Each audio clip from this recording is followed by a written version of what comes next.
The first question is, can I send an employee home if I suspect they may have been exposed to coronavirus? Now, the answer to that is yes, you can, and it may be that you do need to do that on health and safety grounds.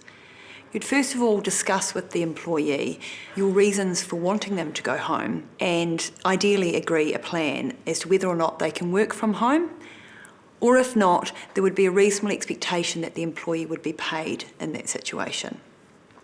So the consultation piece would be around the reasons for asking them to go home, and secondly, is there a place for which they can work from home and do so? And if not, then they would remain on paid leave during that period, presumably special paid leave. Can I require my employee to provide a medical certificate? When an employee is on sick leave, you can require them to provide proof of illness or injury.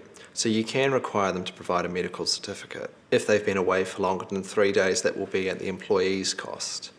However, if the employee is in the workplace and the employer is requesting a medical certificate because, say, they're concerned that the employee might in fact have coronavirus or may have been exposed to someone who does, well, you can certainly ask the question, and we would suggest considering doing so as part of meeting your health and safety obligations. But in circumstances where the employee refuses, well, you couldn't necessarily then require them to undergo a medical assessment, in which case your options will be to consider whether or not it actually is safe for the employee to be there, or if there is a concern that's unresolved, whether this may be a situation where you need to look at suspending the employee to remain away on health and safety grounds. What questions can I ask my employee to assess whether they are at risk? Well, as part of your obligations as an employer, you will need to take all reasonably and practicable steps to ensure a safe and healthy workplace, and that will include inquiring into your employees' travel arrangements and whether or not they are suffering from coronavirus or have been exposed to anyone who has.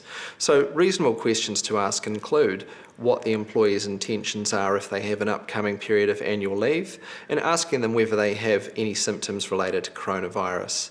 An employee may not answer these questions, but if they fail to do so and there is a suspicion that they may pose a risk to others on health and safety grounds, well, that's when an employer might then need to look again at suspension as an option.